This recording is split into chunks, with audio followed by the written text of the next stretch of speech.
All right, everybody, we are live.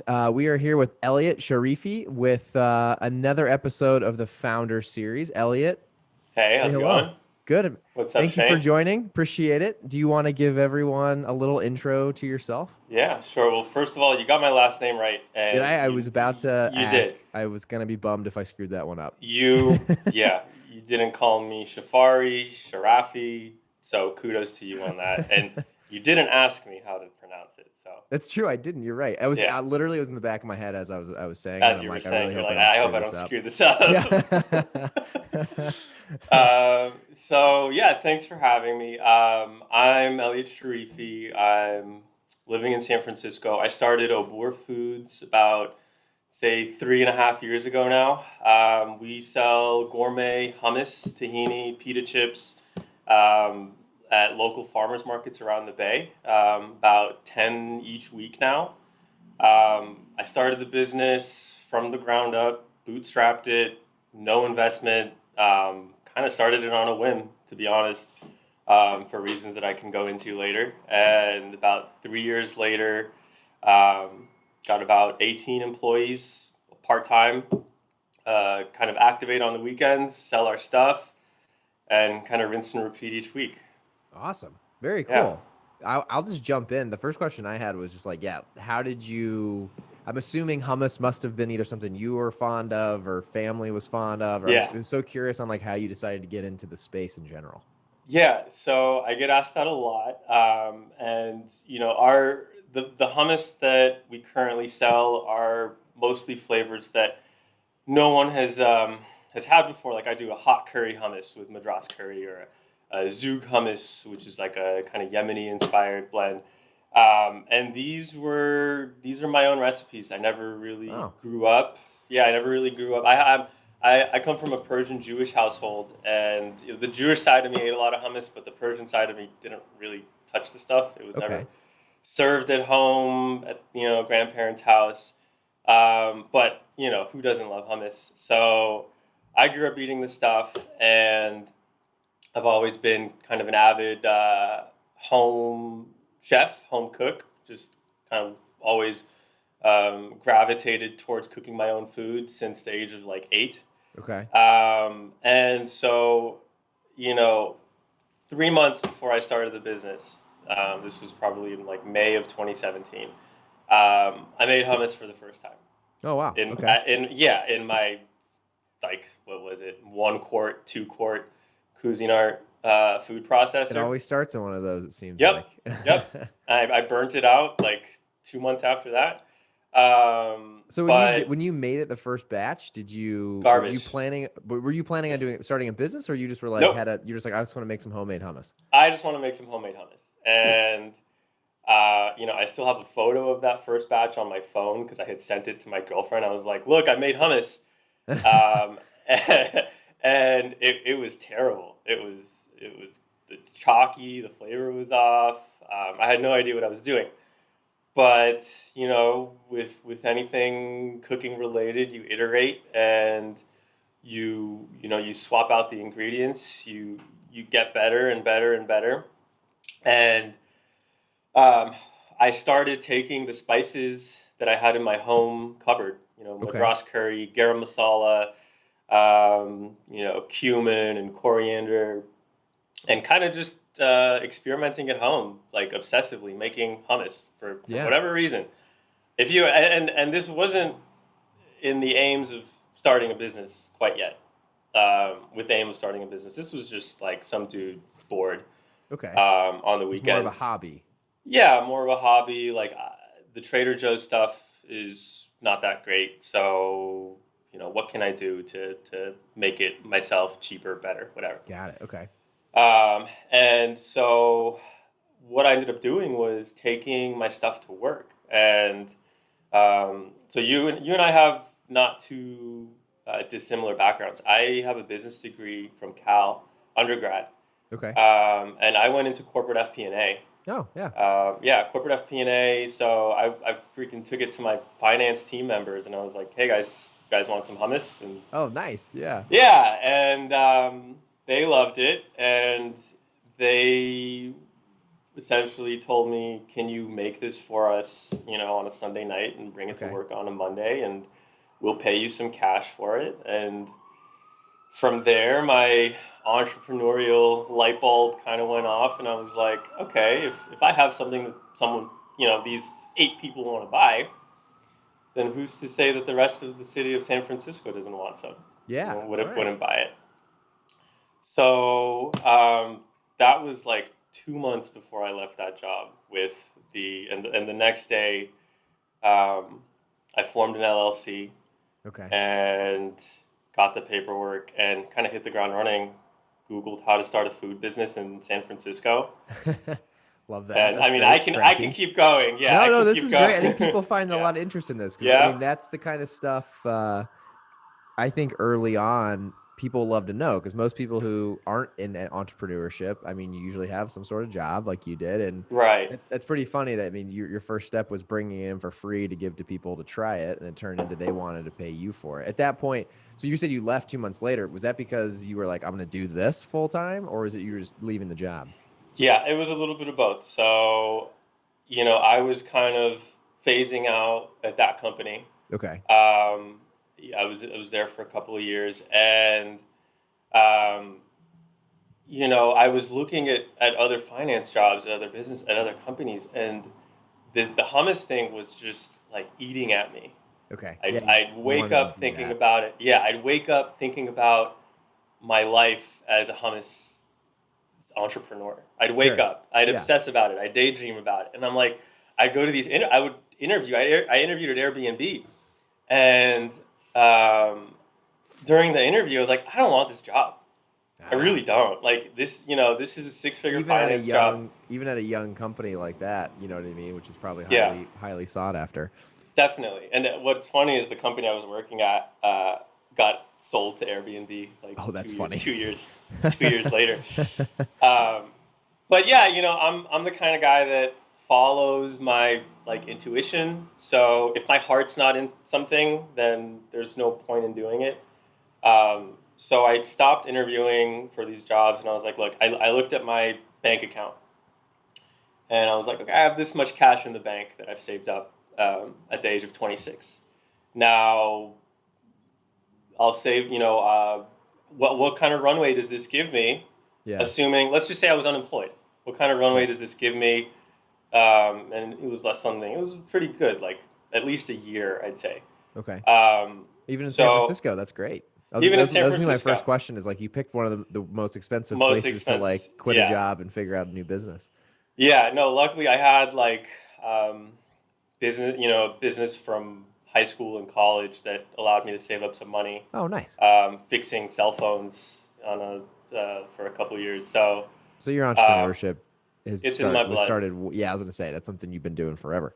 since I was like 14. Okay. I somehow have the uncanny ability to turn $1 into $2. Love it. Hey, If you, that's an yeah, important skill. yeah. So where was I?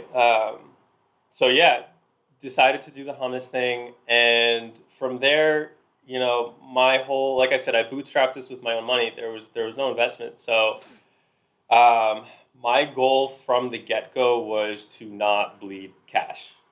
A Yeah. thousand dollars to me is a lot of money. You got companies that are bleeding, 40, $50,000 a month, but I'm like, Sure. I can't afford to lose So anything you were worried about profitability early on. immediately. Love that. That's an Immediately, important piece to this. I have a feeling. yes. From day one, I mean, I took my modeling abilities. I was creating income statements and Yeah. financial models for my old company. So I was like, I just I cloned my models, put them, adapted them to my food business, and I was like, I had an income statement, I had a P&L every month, Love it. and so, like from the get go, the first thing you got to do is look for a space, right? A commercial space, because I knew I couldn't make this stuff in my home kitchen. So, Can I pause you too, just because that question I think will be interesting. I'm sure, sure other people are thinking too. yeah, You you're at this point you're like I'm leaving the job I just went to school for. I'm making good money. I'm in San Francisco. Were you, were your parents on board with this? Or like what? Because I always think back to that. I'm like, if I would have been leaving and that's when I jumped, I'd be so curious what, my parents would Yeah, have said. Because that's, yeah. that's, you spent all this money and time to get a degree and then now you're going to go do And this. then, yeah, I mean, so my parents came here 35 years ago from Iran, Oh, and wow. yeah, I was the American dream, the Yeah. kind of culmination of the American dream for them. So when I told my mom thought I was insane. She was legitimately ashamed of me Okay. for like the first time in my life. She was ashamed of me. My dad uh, was even funnier. He barely speaks English, so him and I speak Farsi together. And in Farsi, he tells me, I told him, Dad, I want to start a hummus company, and I didn't really get into the details of it. But what he essentially told me is like, so let me understand this. Let me get this straight. You want to sell hummus and falafel on the side of the street, on the sidewalk? You and it took about I'd say a year and a half for them to finally get it. Okay. Once things took off and once they realized, they're in LA, so once Okay. they saw my operation and they were like, "Oh shit, you started a business. You started This is like a real thing. a real profitable, like, you got returning customers, you've got a product." So luckily, they see the light, and they're fully supportive now. Got it. Okay. No, that makes sense. That makes sense. Did you, and then not, I know you want to get back to the beginning here, Sure. but the other question I had to build on that was, um, did it cross your mind to like either keep the job or take the Airbnb job and do this on the side so you can like still generate income, or did you feel like you needed to just fully focus on this for this to take off? I needed the full focus. Since I had the runway, I was like, I don't need to work. I don't need to force myself to work. Let's just full steam ahead on this thing. Every waking second, you know, is going to be dedicated to this to starting this company now. Got it. Yeah. Yeah. Okay. Okay. That makes sense. That totally makes sense. So Yeah, because you're, I mean, if I was working for someone else, I wouldn't want to hire somebody who is like 1 foot out the door. yeah, You know, right, right. so and I have a big mouth. If I were to work somewhere else, I'd be like, hey guys, let me tell you about this hummus thing I'm working on. And you be bringing the hummus in every day. Yeah. So they're smart people working at Airbnb. I don't think they would have appreciated that. Got it. Yeah, that makes Yeah. sense. That makes sense. Totally makes sense. So back to where you were saying, so you started looking for like a commercial space right away. Were you actually like hand making it at first in your like kitchen In my trying home to sell kitchen. that? Yeah.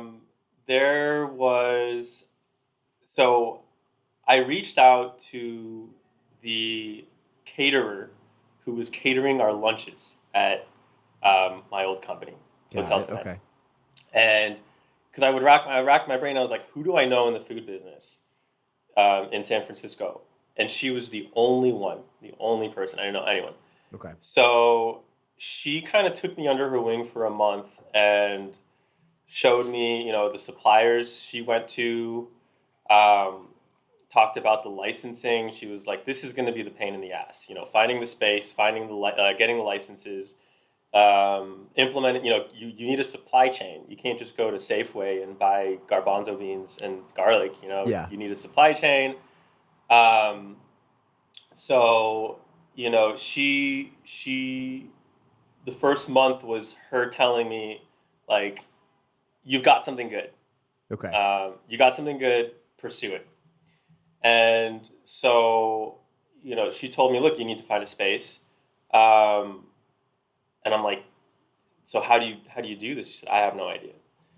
Um, and there aren't really any spaces in the Bay Area. There's a few that are dedicated to like incubating small food businesses, but they're incredibly expensive. Sure. Yeah. Um, I've seen and those in Chicago. That's where I'm at. And they're yeah, crazy. $30, $40 an hour per person. Storage is crazy expensive. It's just I couldn't afford that, and I couldn't in good conscience spend that much money. Yeah.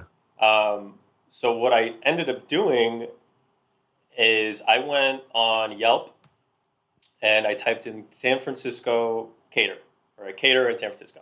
Ah, And the first like 90 listings, I sent the same email to every single one. scrappy. Hey, yeah, this is all scrappy. I mean, I can tell you what I did with my product design after this, but I sent the same email. Hey, I'm Elliot. I'm building the foundations of a hummus company, and do you have space in your commercial kitchen for me?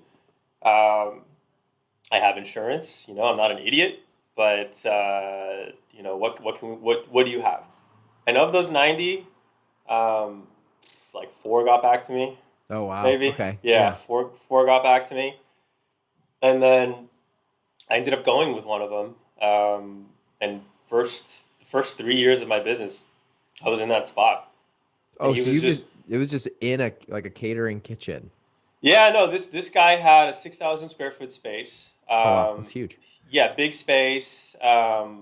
Really great guy, uh, and he didn't advertise or anything. He had like two or three small food businesses already there, and his company took up like a probably half the space, and then the other half was dedicated to like, he would essentially pay his rent from us, his Oh, total rent. And yeah, he had a great model going on too. sure. So I saved some money from going to these like dedicated food incubator kitchens that advertise, "Hey, come to us." And I was there for like since actually till September of last year, and Oh that's when wow. Okay.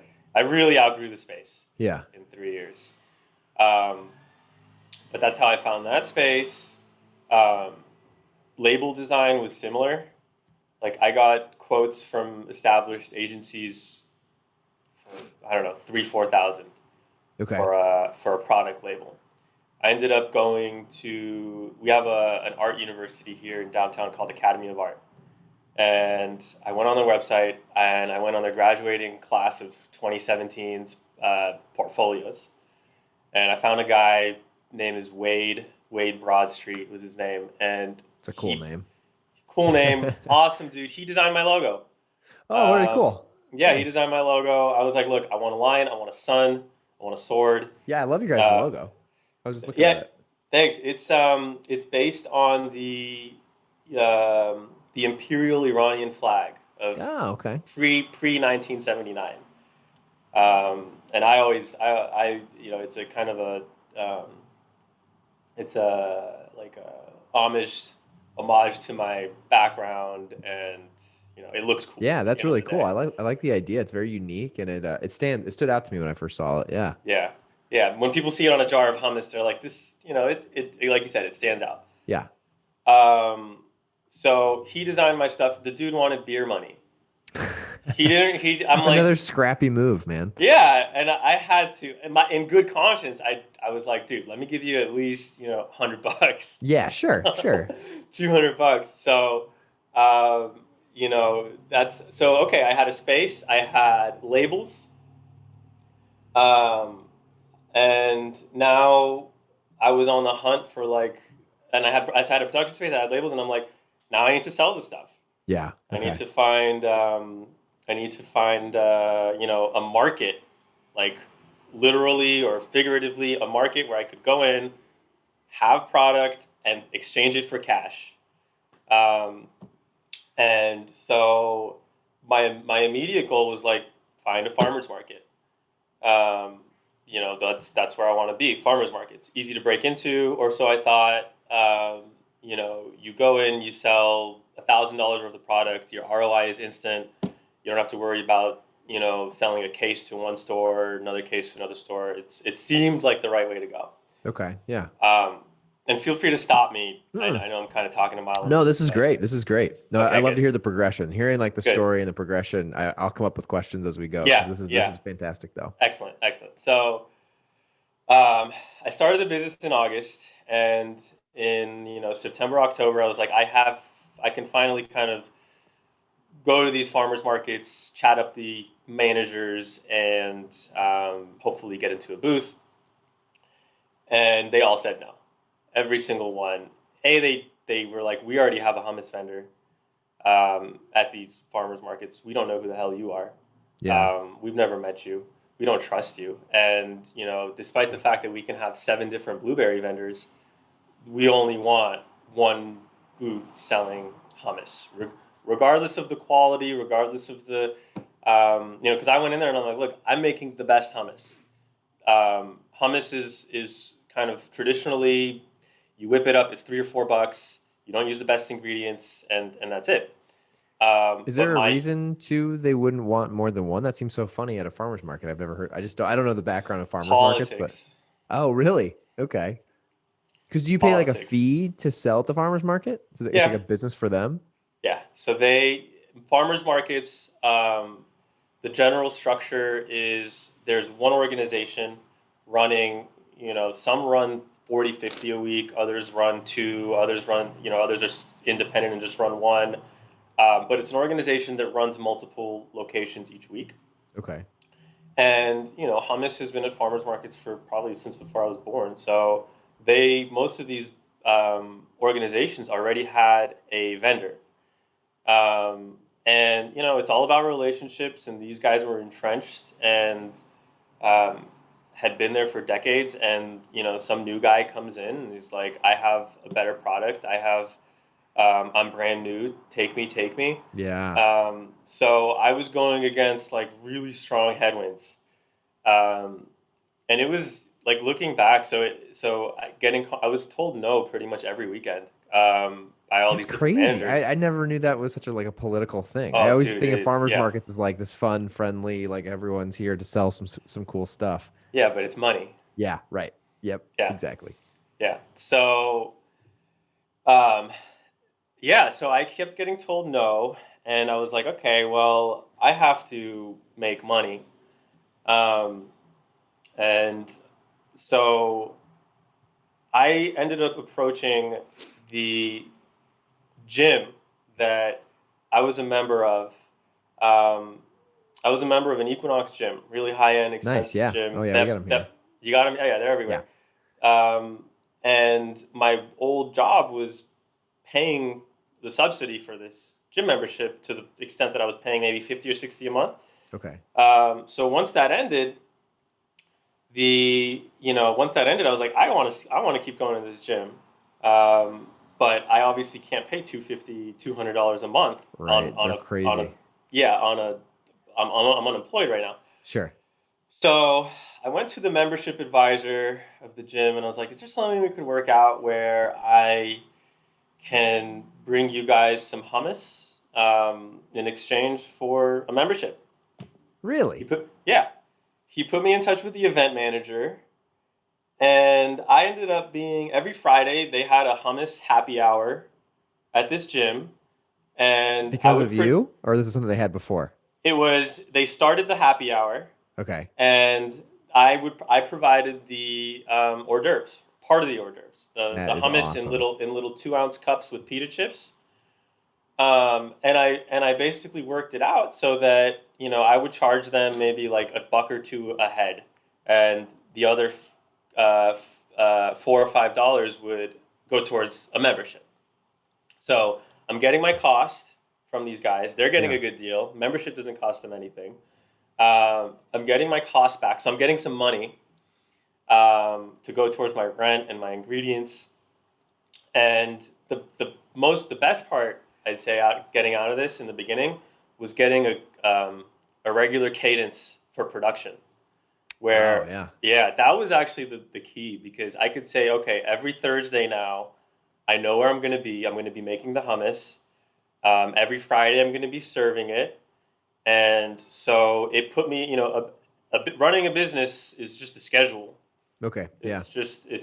You do this on Monday, this on Tuesday, this on Wednesday, or a food business, at least a manufacturing business. Yeah. So it got me into that groove and that routine, that grind. Sure. So Yeah. it changed my mindset a bit.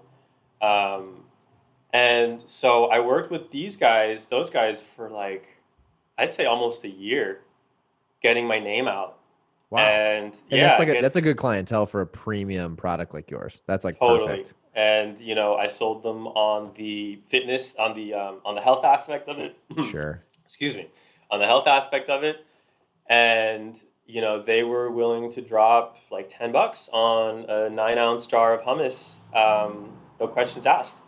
So you'd have like the samples, and then you bring full And then I'd containers to bring full sell. containers. Yeah, I packaged everything using pastry bags, and it was a lot of fun. Yeah, I bet. It was a lot of fun. It wasn't even that long ago. This was like late 2017 to mid 2018. Okay. Yeah. And met a ton of cool people, and it was just this test of like, do I have a product that people want to buy? Right.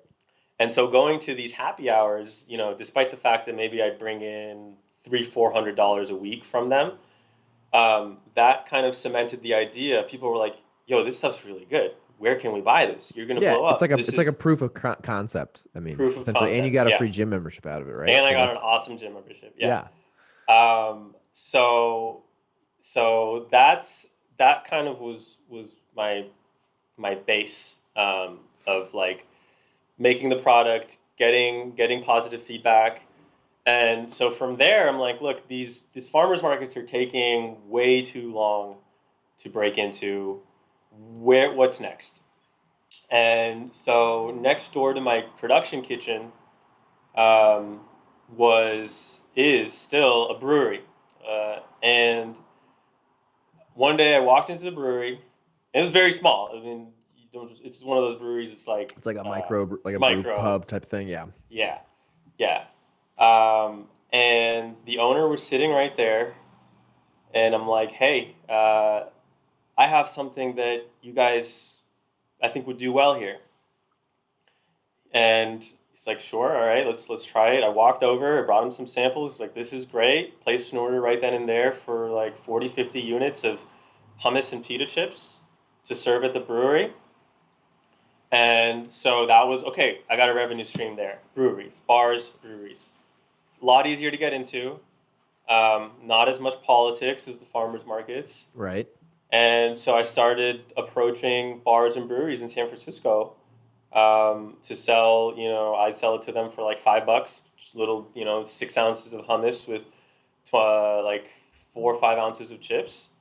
And, okay, there was another revenue stream. Great. Yeah. Now I'm, So I'm building the business. you were kind of building a wholesale business, or was this more for them to then sell? Like, would it be if you went to the bar and you ordered a hummus as an appetizer, it would be your hummus? It would be, yeah, Obour hummus, pre-packaged, ready to go. Oh, These guys nice. didn't have a kitchen, so I was doing all the Right. packaging. They're there to serve beer. They don't want to worry about, it's grab and go. Yeah. Right. And that was what I was selling them on. I'm like, look, your profit margin is whatever, it's out of 3 out of 9, so 33%. And so, it works for you. Your customers will love it. And so, I was leveraging. They're big. Okay. Um, Yeah. these guys are like probably doing at least 5 million sales a year, and Wow. I'm probably lowballing that at this point. But yeah, they were a great partner, and to this day, we still do business. Oh, very cool. Um, still do business, and so that's kind of slowed down a little bit because of the pandemic. Sure.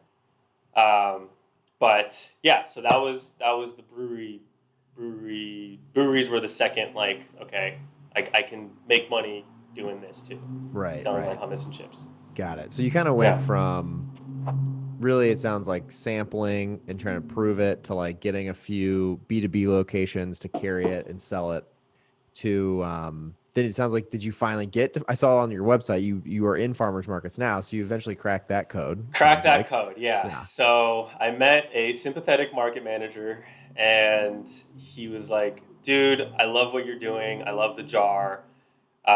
You've got a great attitude. You make it in San Francisco. The jars are reusable.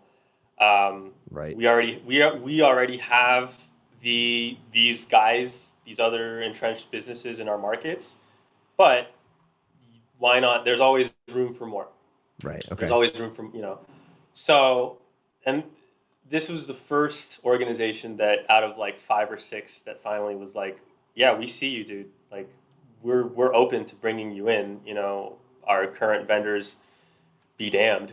Yeah. Right. If Right. you've got a Right. better product, Then hell yeah. then this is America. We compete in America. Right. Right. Right. Right. So yeah, I got into one market. First farmers market was in May of 2018. Nice. So Okay. this is May. August was when I started the business. Yeah. I mean, this So is only what was that? Sick. nine or Yeah. so months, eight Yeah. or Yeah. nine Yeah. months. But I mean, 8 or 9 months when you're going from zero to, when you're starting from zero, that's a lot. And you're working almost every day. Yeah. That's eons.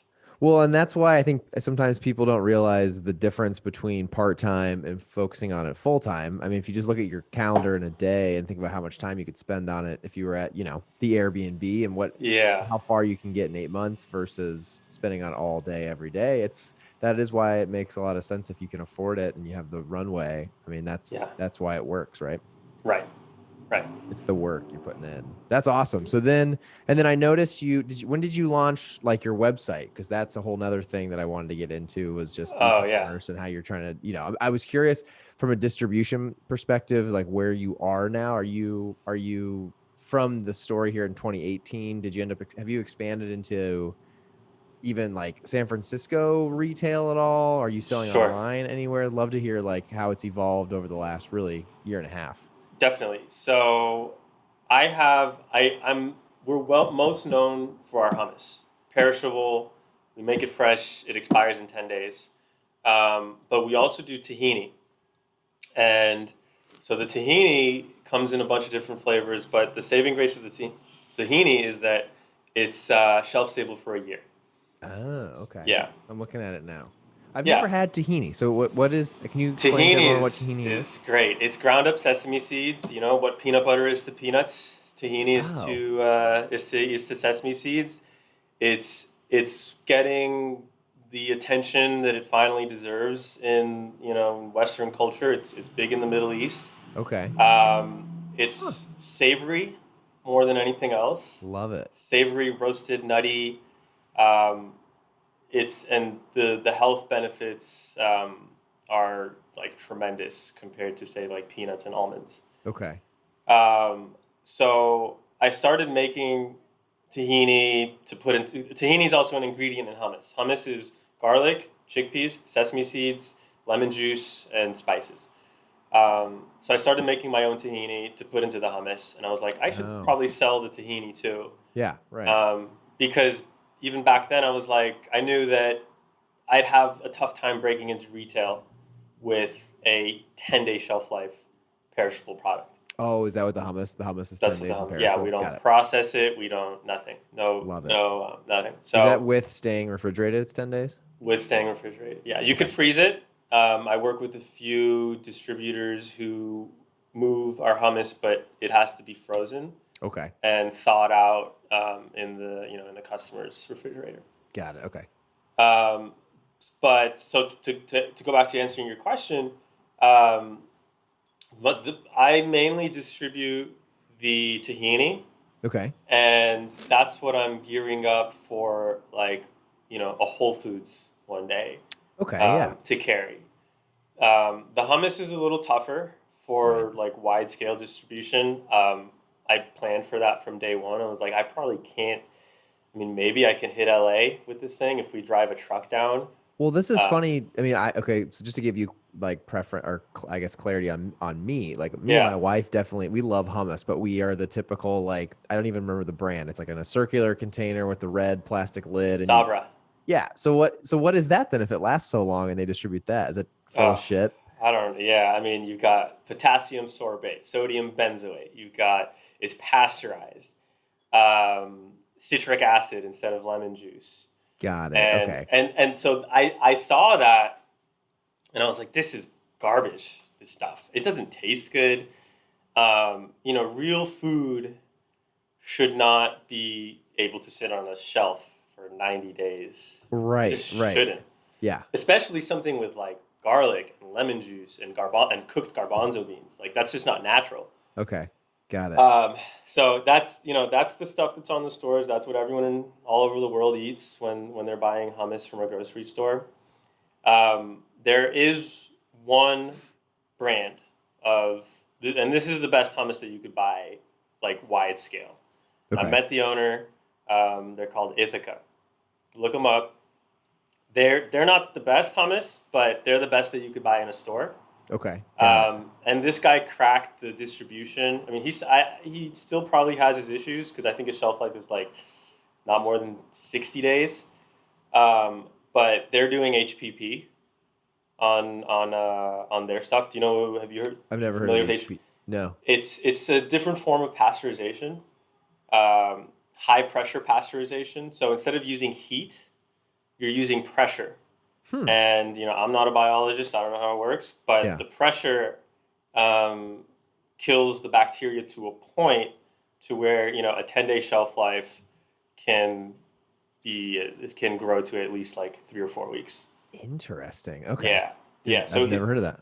yeah, so I think they're in like Whole Foods now. I mean, I've met him, Yeah. met the owner before. I'm like, dude, you're doing everything that I wish I could do. Yeah. Yeah. Yeah. One day. I mean, he had like I think a 3 or 4 year head start, but um, it But is either way, I mean, it goes to show that real food with hummus, I mean, real hummus really is not meant to be on the no, shelf as long as probably most of us eat no, it today, right? no. And like I've spoken to VCs, very like informally, just what do you think? And they tell me they're like, look, we've been burned by hummus as a category in the past because of these reasons. Oh, interesting. Yeah, because of these, you invest a couple 100,000 or a couple million in a hummus company, and it's got to stay cold chain. The entire distribution chain has to be cold. Shelf life isn't great, and the product itself, when it's distributed, is cheap. It's like $3 or $4. Okay.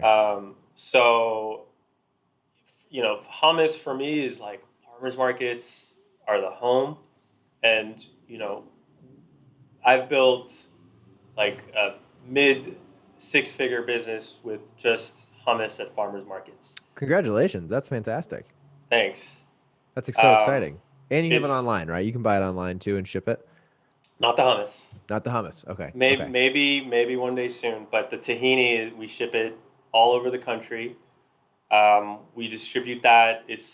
I think I just actually landed my first store in like SoCal in LA. Okay. So Yeah. it's Awesome. still very small and but Have you thought about, and I'm getting way ahead of myself, but this sure. is my world. Have you thought about the tahini on like Amazon, for example? Just 'cause I've it's a scale thing. Yeah, I've thought about all that. So I've run into a very kind of I don't know if I should be ashamed to say it or what. And you probably don't see this because I think a lot of the guys that you have interviewed don't see this because I think a lot of the guys you've interviewed are backed by investors. Yeah, a lot have been. But like I where my business is at right now, I'm having a great time. Love that. No, Yeah, that's cool, man. That's yeah. So yeah, Amazon, sure, like definitely. We will get there, but um, there's no one breathing down my neck to be like, hey, you need to get your ass in gear, dude. We just yeah. gave you $500,000 and we want to see a return. Right, right, right. No, and I Uh, love that because to be honest, you're one of the few people that it sounds like profitability and honestly having a business background, I'm sure is a huge piece of this. I'm the same yeah, way. It doesn't seem like you could have logically built a business that wasn't financially sound, but it's cool to hear your story. And I mean, we've been going for a little while, and I think hmm people have heard quite a bit that you've been able to build. There's multiple ways to build anything, even in the food sure. industry, right? And for you to hear you say that you've done something, built it profitably to a point where you love what you're doing and you're happy and you're at a great spot, like that's the dream, right? That's what Thank you. everyone would want to do. It's So I think that's cool.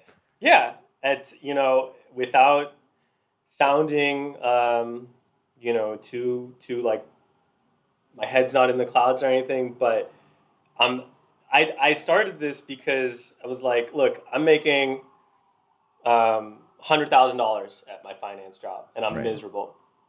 Now, if I could somehow be my own boss and sell my own product and make the same amount of money, that's life. That's what I Yeah. want.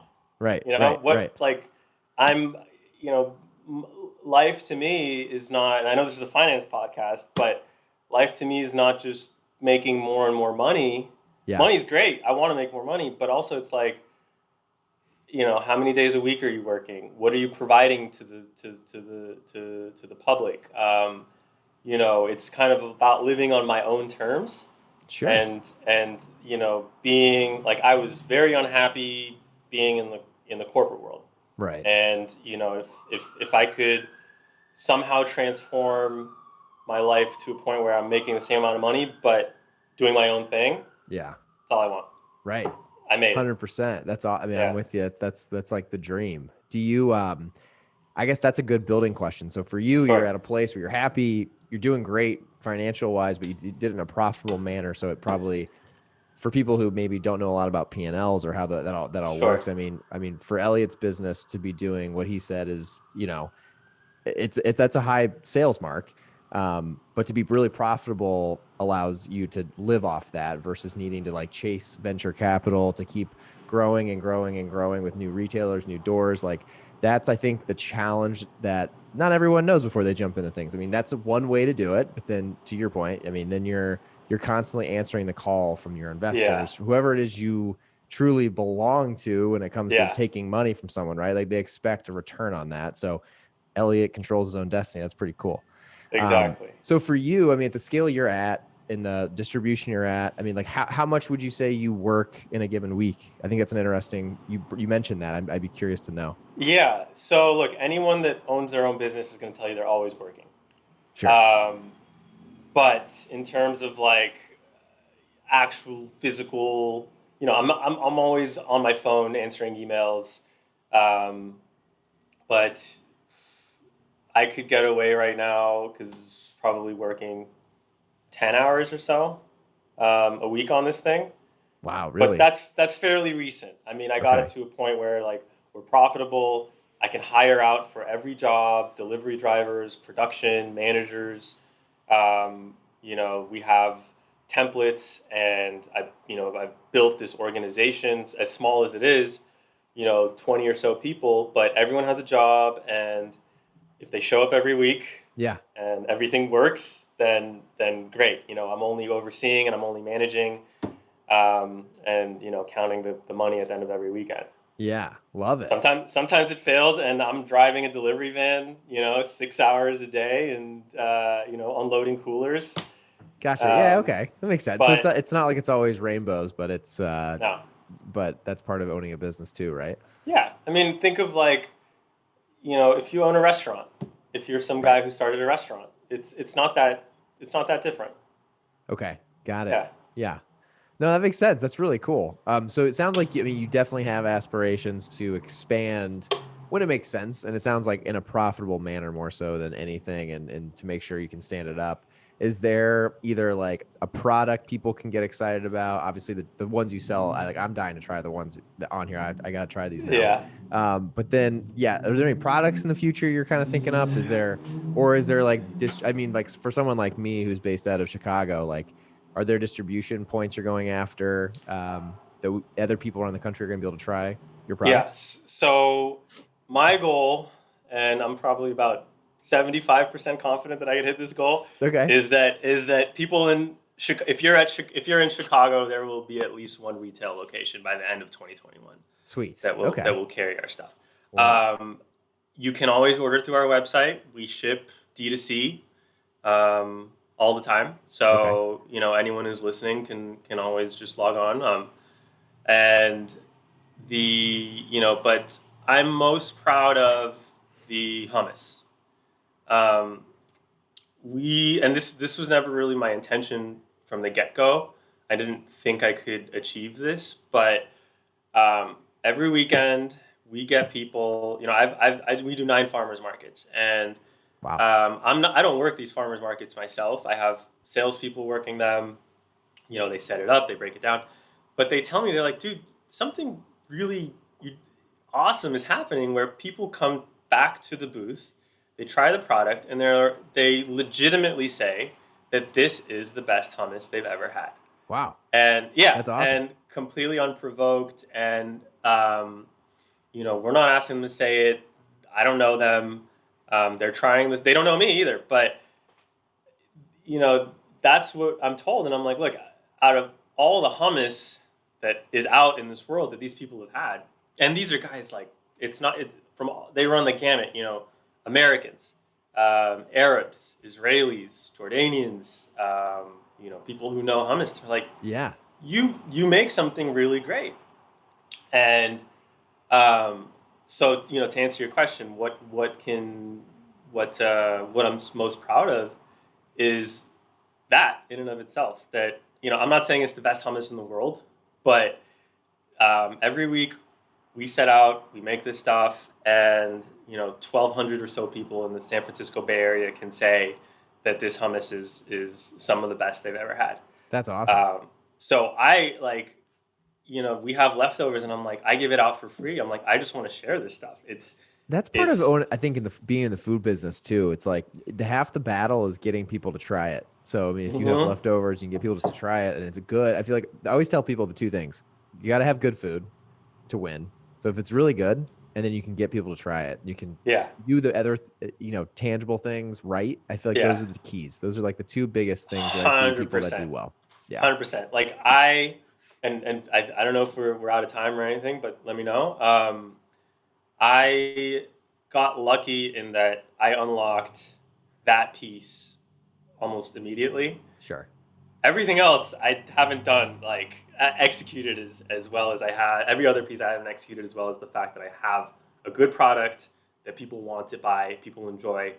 Um, you know, so having that was like number one in Hmm. the success of my business. Sure. I think it's great. I think people sometimes overlook that. I think, you know what I mean? I think sometimes just like getting the food right, number one. It seems like such a simple thing, but I've noticed Yeah. so many times that I've tried products where people, you know, are starting a business or you want to share and you're like, this doesn't even, doesn't taste This is good. yeah. What? If it doesn't Who's taste gonna good, pay I'm money not. for this? Yeah, exactly. Or, and especially premium, right? Like if you're in the premium space of any of the categories, it's got to be good. If someone's willing to spend the amount of money they're gonna have to spend on a premium product, it better be damn good. Oh, wholeheartedly agree. Yeah. No, that's fantastic. It sounds like your story is really cool, Elliot. Thank It you. was funny. I have like all these questions that I like to ask, and you just ended up hitting most of them. You just like were like knocking them off because I always ask questions like finance questions, really Yeah. for founders and for food brands. I love to understand like the bootstrapping versus raising money. Yeah. You're one of the first people that has really given a really good like a good background into why you did it the way you did it, which I think is cool. And I'm sure part of that helps you have a business background. So you Yeah. just kind of your frame of reference is thinking from like a P&L and an income statement and making sure you're doing things profitably. And it Yeah. sounds like you are. I love to ask. So we kind of understand what's coming to market, where you are, with a little bit of the future. I mentioned, you know, e-commerce. That's always a question because I live in the e-commerce world. That's like my thing. Um, for you, these are questions that there's a few that I love to ask at the end with every founder that comes on. So maybe if you've listened to any of them, maybe you know these are coming. But Mm-hmm. the first one, and I feel like you're gonna have a good one here, is and I always lead with book, but I always tell people you can use, you know, podcast, books, just source of knowledge. If if a friend comes to you and asks for a suggestion, what's like the most what book or podcast, source of knowledge, whatever, do you suggest the most? Suggest the most. Well, I can tell you that like you can read business books all day, but I think the most valuable books that I've read are a little bit. They're beyond just business, and um, they kind of speak to like spiritual development of a person and you know what they want out of this world Mm-hmm. and their Sure. place in this world. So two great books that I'm reading right now that I've actually learned from, that I can say like I put this thing down and I'm like, huh, so that's how this works. Awesome. Yeah.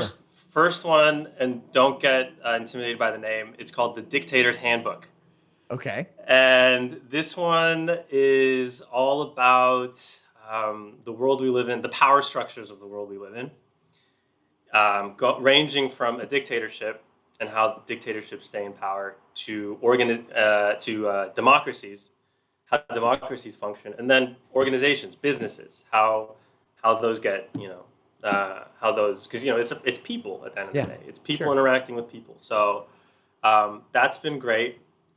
And another one is it's called the Rumi Prescription, and What was it again?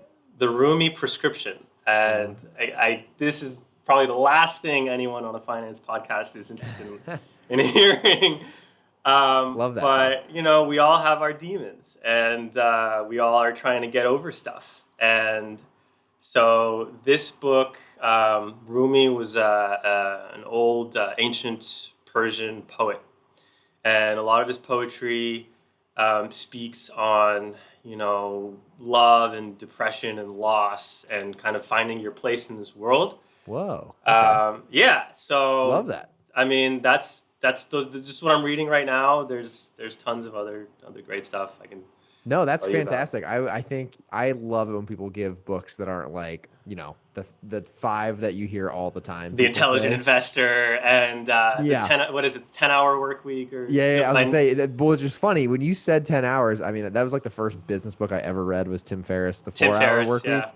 And that's a And great book. That's a yeah, great yeah, book. it's a great book, but it was just funny because I'm like, oh wow, I was gonna say you like Tim Ferriss, your business, it sounds like you've kind of set it Yeah. up to be, you oversee it and you have everyone else on the ground managing it and Yeah. you reap the benefits because it's profitable Yeah. and you And sell something premium. Those are like the keys from that book. exactly. But like those don't have, in my opinion, I mean, I could be totally wrong, I probably am, but that doesn't happen unless you have your like personal self and your identity not figured out, but you Scoped have to out. kind of, yeah, you have to scope it out. And like those, when I was like 20 and I'm 30 now, when I was 20, I was obsessed with reading these books on like investing and business and econ. And those are great, but like success doesn't come from that necessarily. It comes more from who you are, and how you interact with others, Totally and agree. how you see the world. And so Yeah. No, I'm with you. The other thing I realized the more and more of those I read, but I just kept doing the same old, like literally like just doing my day job and outside of that, not trying to build anything. yeah. Like even before starting this podcast, I felt like I'm reading all these books. Why is nothing happening? And one day I remember being like, wait, I should just stop. The time I spend reading the books, I should just start something. Go do, yeah, Yeah, go and then do, go you'll create, fail and you'll figure it out and you'll yeah, create. Yeah. And yeah, so I think books are great, but I think it's very cool to get books that are outside of business too. Because even if you want to be successful in business, to your point, I think reading things outside of business actually can have a better connection with what you want to achieve versus just trying to read about what you need to do to win. yeah. Don't, I mean, paralysis by analysis is like so common. So common. And Probably one of the most common, you know what I mean, when it comes to people in business. totally, Yeah. yeah. So I get asked this question that you just asked me: what do you read? Who do you listen to? And I'm like, honestly, I meditate, and like I just go out there and I make mistakes and I push myself. Right. And I have a lot of experience as a kid, and I made a lot of mistakes as a kid, so I can go off that. Sure. But yeah, I can't say I'm one of those guys who's like constantly bouncing from this podcast to this podcast, trying to figure it all out. Yeah. I personally don't think that that's the way to go. That makes sense. No, I'm totally with you. So you're someone who sounds like you've automated a lot of things, but you're at the end of the day, you're still managing a business. Yeah. I always love to ask, what tools do you use to track your goals and then just like daily tasks? So are you like a pen and paper type of person? Are you an app person? What is it that you use to kind of just like manage your life and your business? Yeah, I hate apps. The less time I'm spending on my phone with my neck, cranked down, the better. So I'm an old-fashioned pen and paper guy. I'm sure you've heard this a ton. You make lists, you cross it out, you do the Yes. same thing every day. I have a weekly goal list. I probably get like through a third or half of that Okay. Yeah. each week, and then I write the same damn thing over and over again Yeah. until I get it out. And then, every week, every day, I say I put down 3 tasks, 1, 2, 3 in my planner, and I'm like, if you can get these 3 tasks done, and they're tasks, they're not grand ideas, they're tasks. Sure. Yeah. If you can get these done, then you can consider the day completed. Gotcha. I love Um, that. That's really similar to what I do. I'm not trying to do a plug or anything. I use this thing called it's called the Full Focus Planner. It nice. looks like this, and Uh-huh. it's the same thing. I mean, it's the only thing is you gotta pay for it every quarter. It's built on like each 2 pages is like basically on the left you pick out your big three. So it's like your Yeah. three big things you need to get done today, and then the rest below, and then on the right has notes. But it's funny because I started using it at the end of last year, and it's the first time I wrote down my goals in a notebook and then actually like accomplished a bunch of them. Yeah. And it was because you when you I just learned that like weekly I have like in here you have like weekly big threes. So like what's the three big things that need to get done this week? And then every day what's the big three? And it all like levels up to your goals. It like has it's a very simple way to break down like daily tasks Of course. or like goals Yeah. into daily tasks. I think anyone doing that, I mean, people who get the hang of it, all everyone I talk to that does it right. There's no right way to do it, but if you have some sort of method that works for you, it's crazy when you like do just think a couple things a day. And it's about. I always think you see successful people, you notice they do a few things good every day, and then over time that builds up into getting things done. Yeah. There's nothing that separates a successful person. I mean, it's discipline, Yeah, sure. and it's just understanding that if I separate my time between productive time and non-productive time. Okay. So what's non-productive time? That hour that you spend on your phone just not doing anything and Yeah. digesting Instagram for no good reason, Sure. Sure. or just um, yeah, that's non-productive time where nothing is getting done. Now, productive time, on the other hand, doesn't necessarily have to be time that I'm like building my business or reaching out to stores or anything like that. It can be something as simple as getting up off my ass and doing the dishes. Yeah. Right. But I see like life as just a series of tasks that need to be done every single day, Yeah. Sure. and no matter what, they need to be done to function as a human being. So the better you are at like getting up and just doing the tasks and getting into that groove, the Yeah. easier it gets, and the better you get at it, and boom, all of a sudden you're disciplined. Right. Yeah. No, Yeah, it sounds simple, but it really can be. Um, yeah. that's awesome. The last one that I love to ask, and this is probably the most important, is how can people follow you, follow the brand, get involved, and ultimately try the product? Sure. So Instagram, Obour Foods, Obour Foods. That's the page. I manage it myself. I am Love it. terrible at social media. Like I said, I don't like spending time on my phone. I gave you a But follow today, so you got another follower awesome. today. Thank you. I make puns, and I noticed that. I that's loved it. I that's thought I was like, I got to follow these guys. This is great. yeah, Elliot seems like yeah. he's running a fun ship. Yeah, it's that's how you find us online. You can order through the website, and yeah, that's how to find us. Fantastic. Whenever if it comes and it happens in 2021 and you guys end up getting distribution, let me know. Love to have you back on here. Will We can do. chat about it and share it out and get everyone to go try Yeah, it. And yeah. I might do that and then come back and say, dude, I was wrong about everything I was telling you yeah, that's before. fine. Then we'll just redo it all. Yeah, That happens sometimes. yeah. Awesome. Well, Elliot, thank you so much for taking the time. I know you're a busy guy, so I Likewise. appreciate it, man. This was a great All right, conversation, Shane. and I I wish you the appreciate best it of too. luck. Likewise. Have a good one. Awesome. All right, you too, man. Thanks. Bye.